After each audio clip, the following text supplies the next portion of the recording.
Guys आज हम बनाएंगे viral granola bars. Granola bars बनाना बहुत ही आसान है।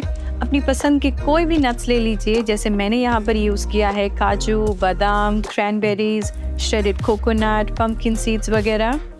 इसमें ऐड करिए मेपल सिरप। इनको तैयार करने के लिए हमने किसी भी आर्टिफिशियल स्वीटनर या शुगर का यूज़ नहीं किया है।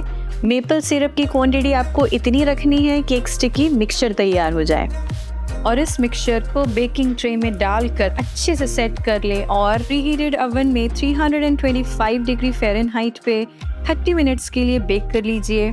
पर इसे काटने से पहले ग्रेनोला बार्स को रूम टेम्परेचर पे आ जाने दीजिए। इसे कम से कम 1 घंटे के लिए ठंडा हो जाने दीजिए। गाइस, इसी के साथ हमारे हेल्दी प्रोटीन बार्स बनके तैयार हैं।